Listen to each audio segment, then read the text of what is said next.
皆さんこんにちは。卓球用具の真相にどこよりも深く迫る徹底解説動画へようこそ。ケンジです。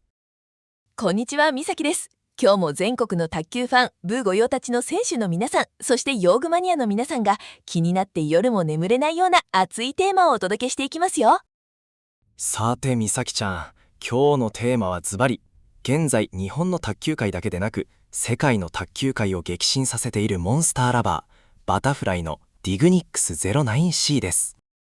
出ました。ディグニックス 09C。卓球をやっている人なら今や知らない人はいないほどの超人気ラバーですよね。世界選手権や WTT の国際大会の映像を見ても世界トップ選手たちがこぞって使っていますし、オープン戦や部活動、クラブチームでも上級者の選手はみんなこれを貼っている印象があります。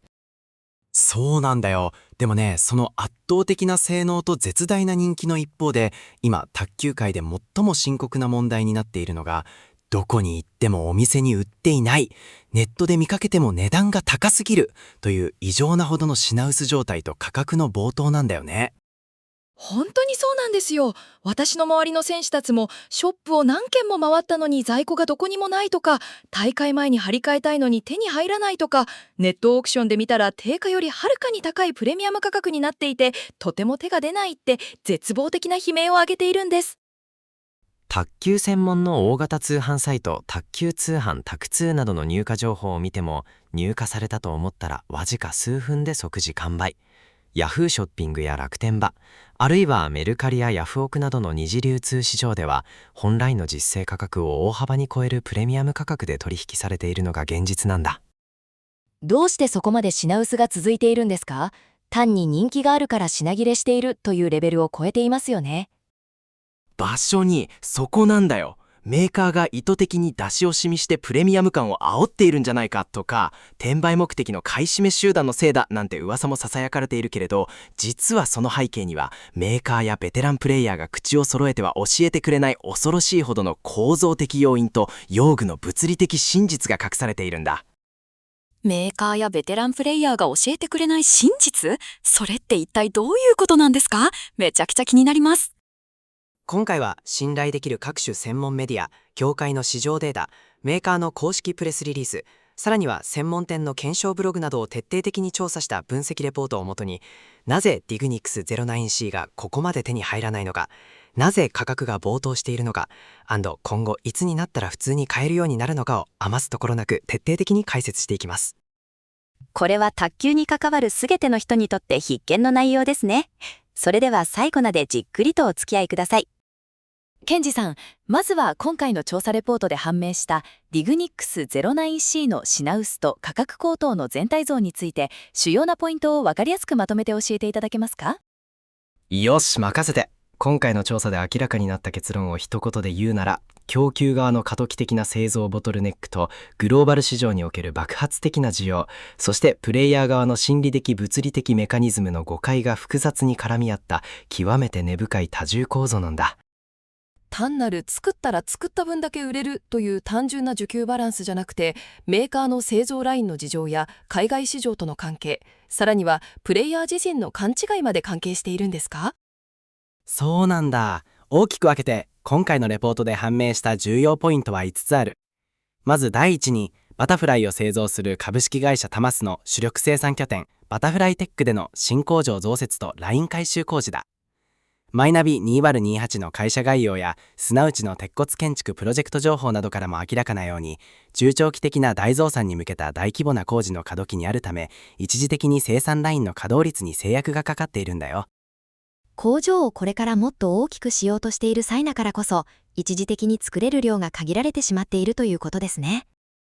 その通り。そして第2に、海外市場への優先配分とグローバルな需要偏重だ。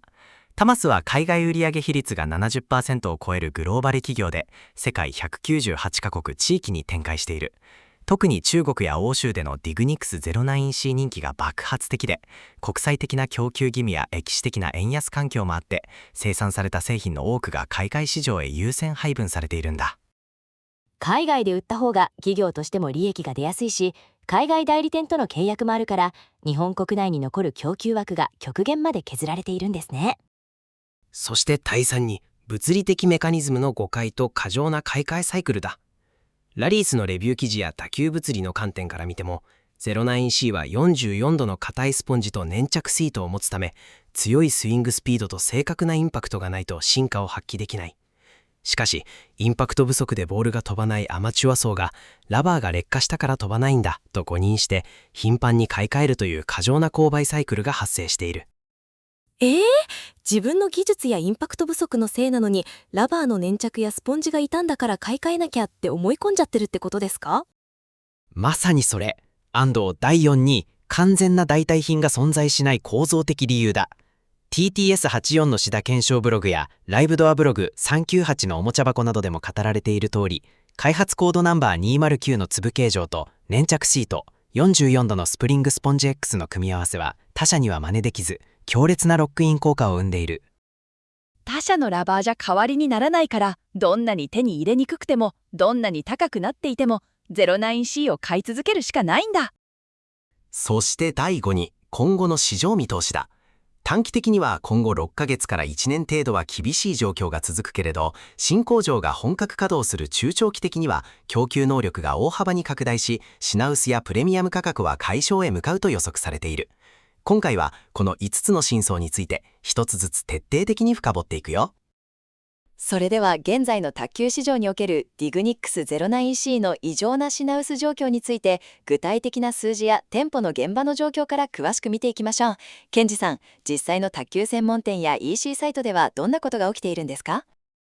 まず卓球専門の最大予定 EC サイトである卓球通販卓通の製品ページや在庫情報を見てみると、ディグニックス 09C のステータスは常に在庫切れか入荷待ち予約状態なんだよね。専門店に入荷する際も1回の入荷で各店舗に入ってくるのはわずか20枚程度という限定的な数にとどまっているんだ。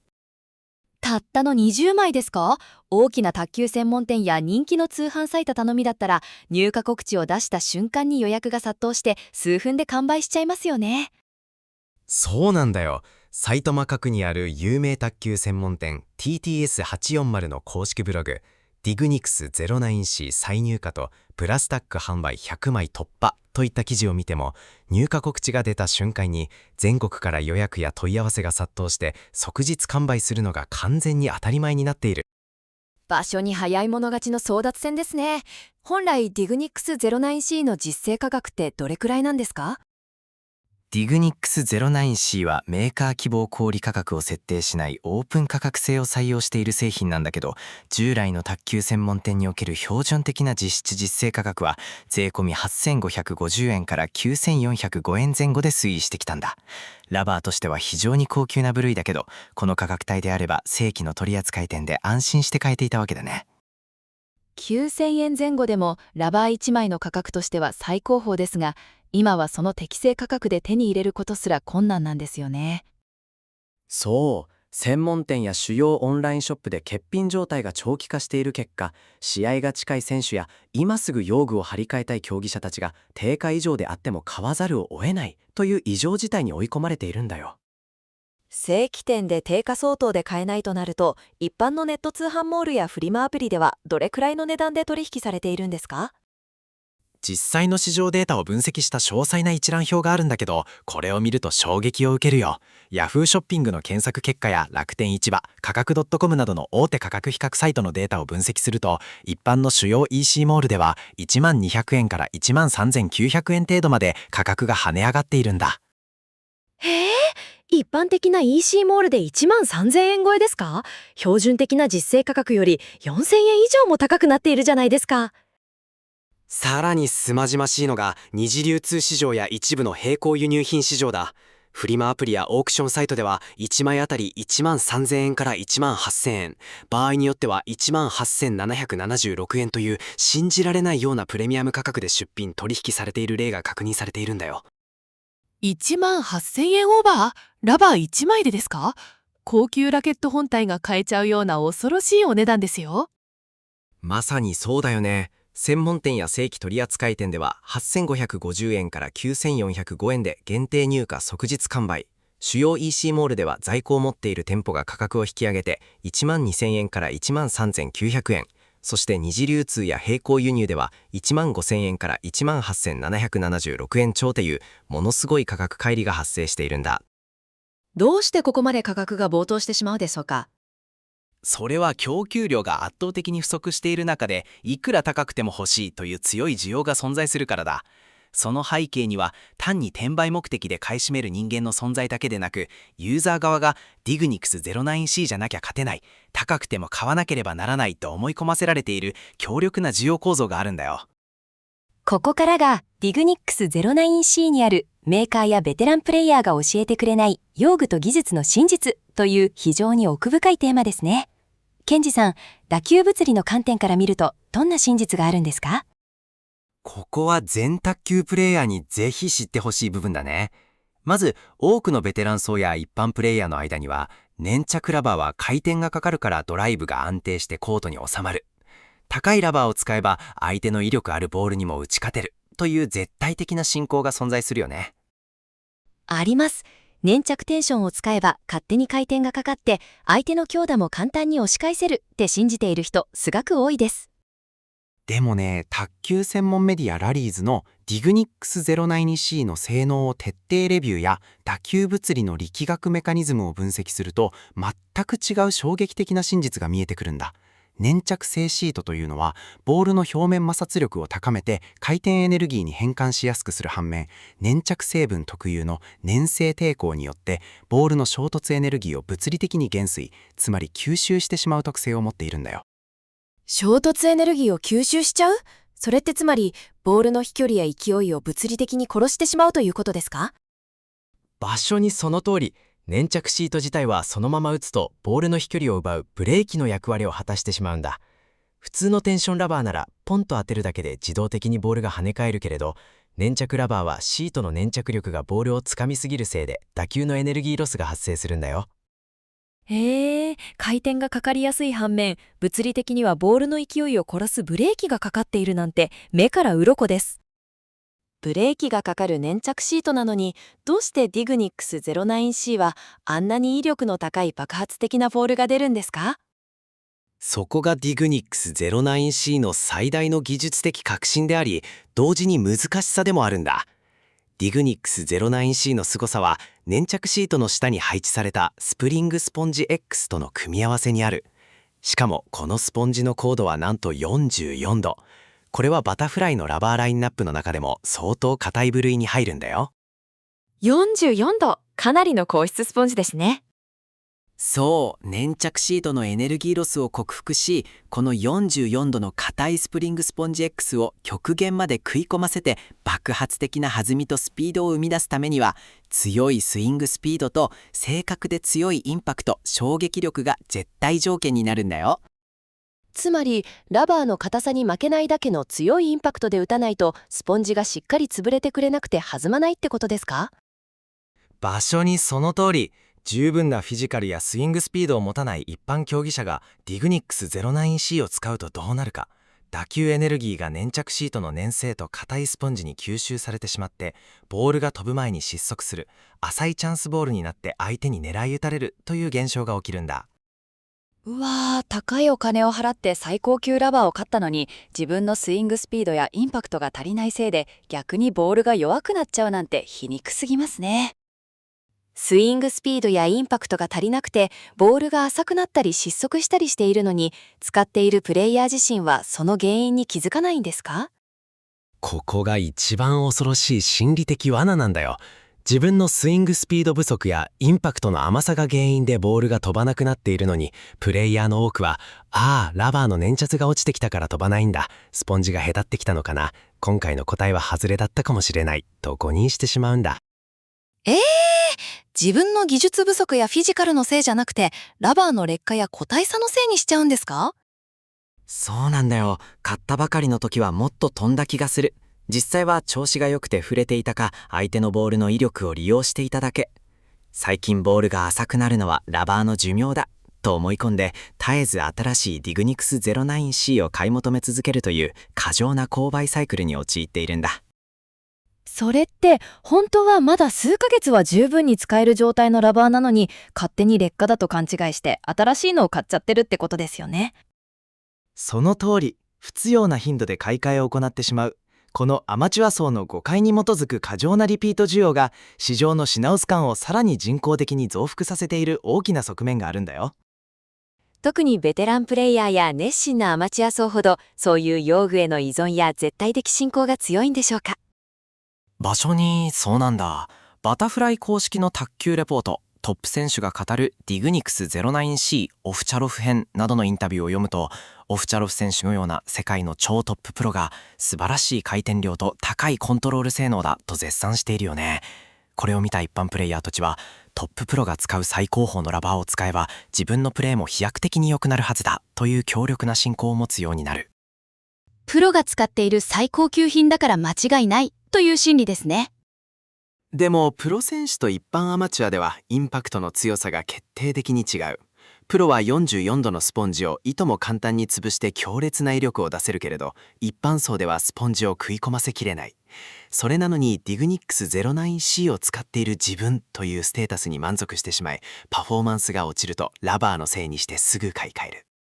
メーカーからすれば売れるのはありがたいかもしれないけれど、市場全体で見れば不必要な過剰需要が発生して、本当に必要な人に届かなくなったり、品薄を悪化させたりしているんですね。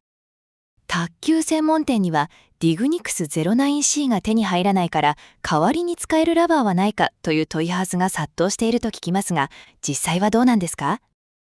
卓球ラバーのシダ検証を行っているアメブロ記事、ディグニックス 09C の大解散しのシダや人気卓球ブログ398のおもちゃ箱のディグニックス 09C の代替ラバーを探すなといった専門記事を調べてみると、非常に残酷な結論が出ているんだ。残酷な結論？代替ラバーを探すなってどういうことですか？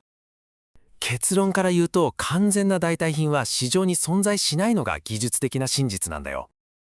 へーって、他メーカーの粘着テンションラバーじゃ代わりにならないんですか？全く代わりにならないんだ。他社製の粘着テンションラバー、中国製の伝統的粘着ラバーや欧州ブランドの粘着テンションをいくらし出しても、シートの粘着力が強すぎて飛距離が出ないか、逆にスポンジが柔らかすぎて重厚な回転量が維持できないかのどちらかになってしまう。09C のように台上の抑えやすさと中陣からの圧倒的な飛距離を完璧に両立できているラバーが他には一つもないんですね。どうしてバタフライだけにそんな特別なラバーが作れるんですか？他メーカーは真似できないんですか？バタフライの記述資料やバタフライ独自の開発データによると、ディグニクス 09C は独自の粘着配合シートと開発コード NO209 という特殊な粒形状、そして44度の硬質スプリングスポンジ X を高次元で統合した極めて高度な化学製品なんだ。開発コードナンバー209の粒形状と独自粘着シートの配合技術。そう、このシートの精密な化学合成技術と金型成形技術において、バタフライと他メーカーの間には圧倒的な技術的隔絶が存在するんだよ。だから他メーカーがどれだけ追随して粘着テンションを作っても 09C と同じ打球感や性能バランスには到達できない。なるほど。だから専門店が代替品はありませんというのは単なる営業トークじゃなくて科学的物理的な現実なんですね。その通り。そしてこの代わりが存在しないという事実がプレイヤーに対してどんなに高くてもどんなに入手困難でもディグニクス 09C を買い続けるしかないという強烈なロックイン効果を生み出しているんだよ。ここまではプレイヤー側の心理や用具の特性を見てきましたが、ここからはメーカー側の供給体制について深掘りしていきましょう。ケンジさん、タマス社の工場で今何が起きているんですか？ここが品薄の根幹に関わる非常に重要な部分だね。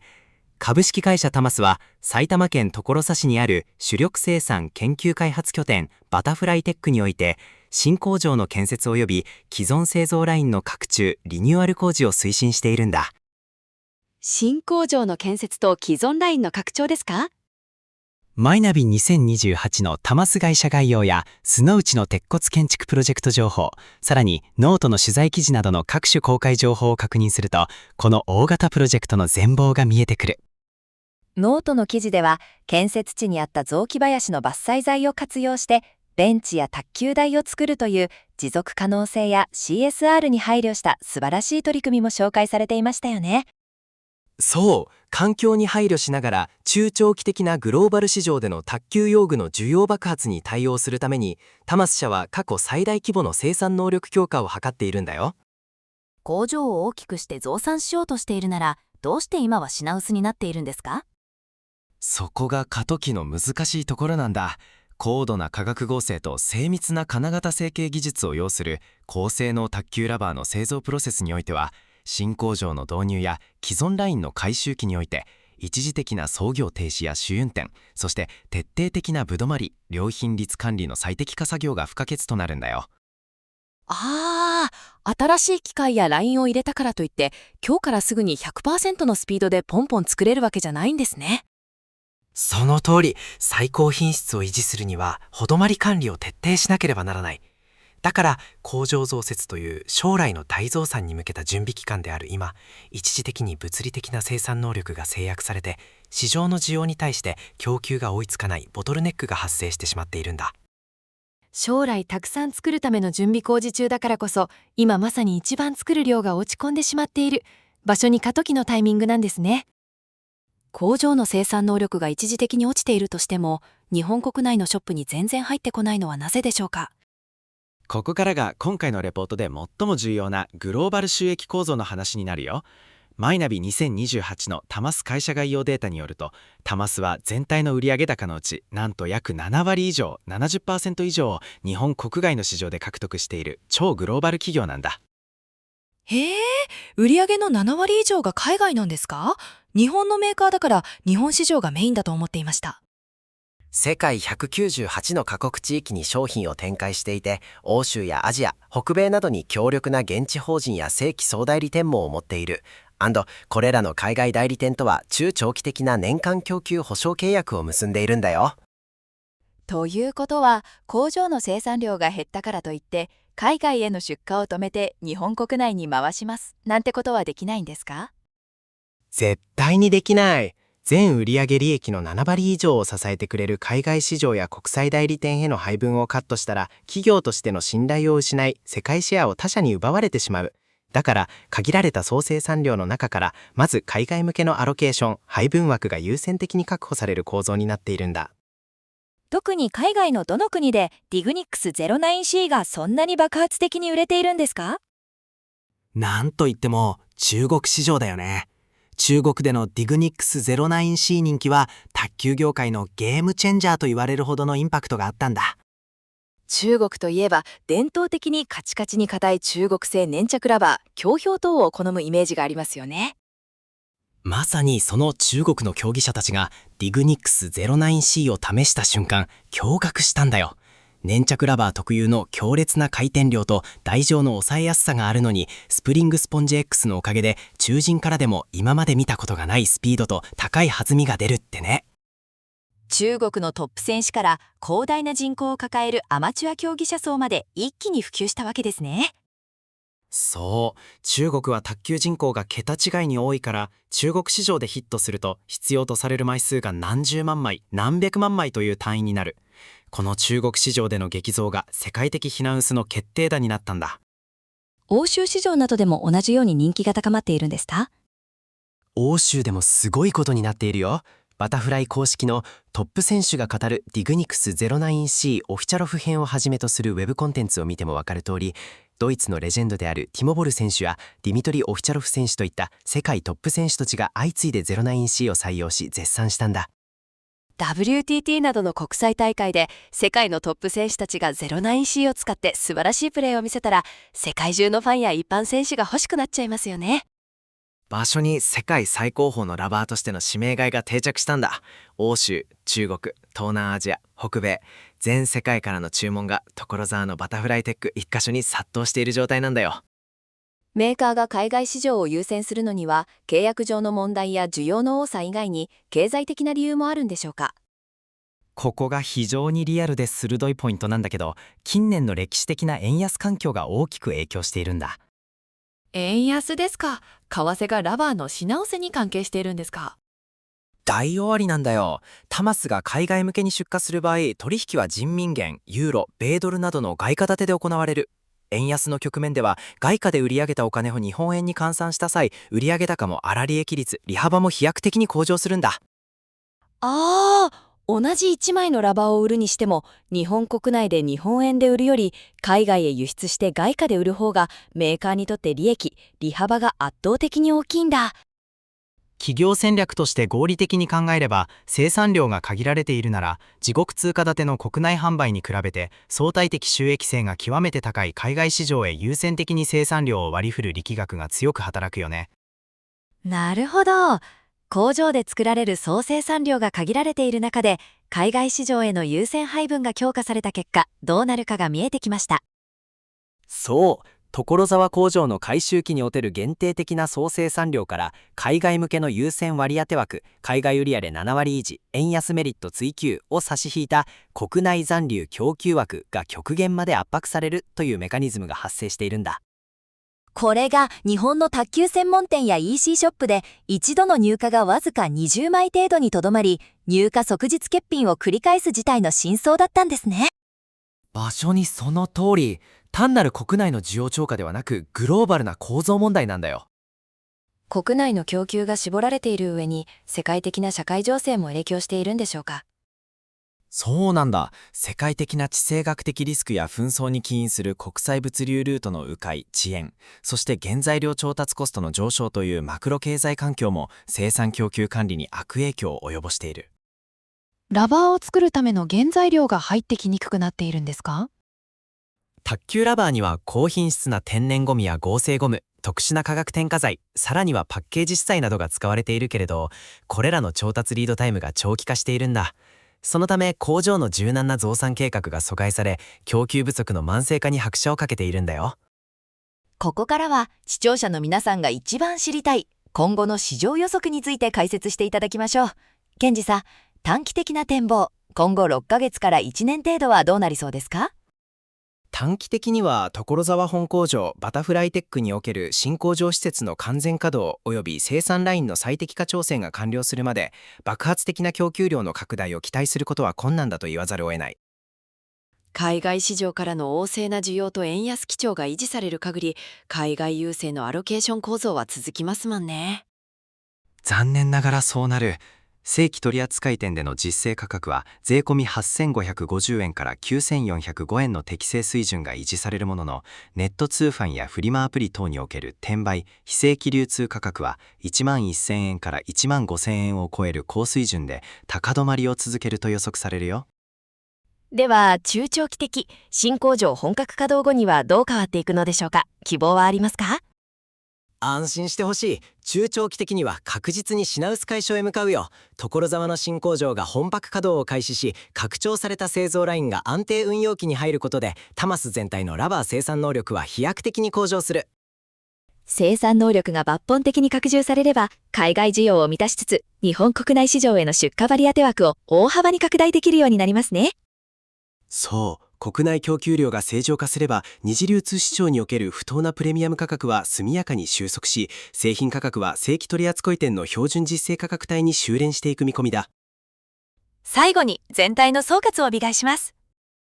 ディグニックス 09C の品薄と価格高騰は、所沢工場の改修に伴う過度的制約、海外売上7割を誇るグローバル構造、